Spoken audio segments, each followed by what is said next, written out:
Hi everyone, today I'll be teaching you about laws of exponents in easy way. Okay, so first one, a power m into a power n equals a power m plus n. In the question, if it is into, it becomes plus. See, into idre adu plus ಆಗುತ್ತೆ ಪವರ್ಗೆ plus ಆಗುತ್ತೆ. ಕ್ವಶನಲ್ಲಿ into ಇದೆ, ಪವರ್ಗೆ plus ಆಗುತ್ತೆ. a power m whole power n equals a power m into n. Bracket ಇದ್ದರೆ ಅದನ್ನ multiplication ಅಂತ ಬರೀಬೇಕು, M into N ಅಂತ ಬರೀಬೇಕು. ಓಕೆನಾ, A power m into N. Next a power m by B power m equals a b whole power m. Powers are same ಇದ್ದರೆ whole power M ಅಂತ ಒಟ್ಟಿಗೆ ಒಂದು ಸಲ ಬರೆಯೋದು. Okay, next a power m by a power N equals A power m minus N. Division ಇದ್ದರೆ ಅದು ಪವರ್ಗೆ minus ಆಗುತ್ತೆ. Division ಇದ್ದರೆ ಮೈನಸ್ ಆಗುತ್ತೆ, ಮಲ್ಟಿಪ್ಲಿಕೇಶನ್ ಇದ್ದರೆ ಪ್ಲಸ್ ಆಗುತ್ತೆ, ಡಿವಿಷನ್ ಇದ್ದರೆ ಮೈನಸ್ ಆಗುತ್ತೆ. ಓಕೆನಾ,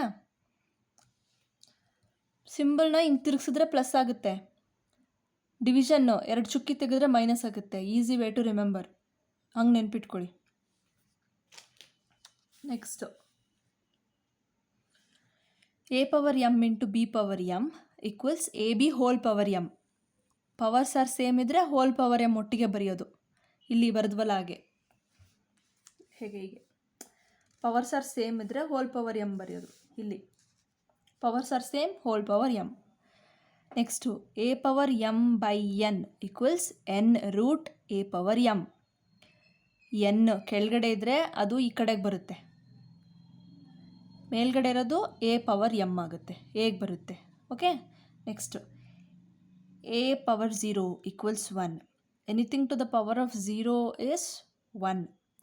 When we have no one in life, God will be with us. ಆ ಥರ ನೆನ್ಪಿಟ್ಕೊಳ್ಳಿ. Anything to the power of 0 equals 1. Next a power minus m equals 1 by a power m. Minus ಇದ್ದರೆ ಅದು ಡಿನಾಮಿನೇಟರ್ಗೆ ಬಂದರೆ plus ಆಗುತ್ತೆ. Minus ಇರೋದನ್ನ ಈ ಥರ ಬರಿಬೇಕು, 1 by a power M plus ಮಾಡ್ಕೊಳ್ಬೇಕು. Okay, this is all about laws of exponents, students. Thanks for watching, and please like, share and subscribe for more video. Thank you.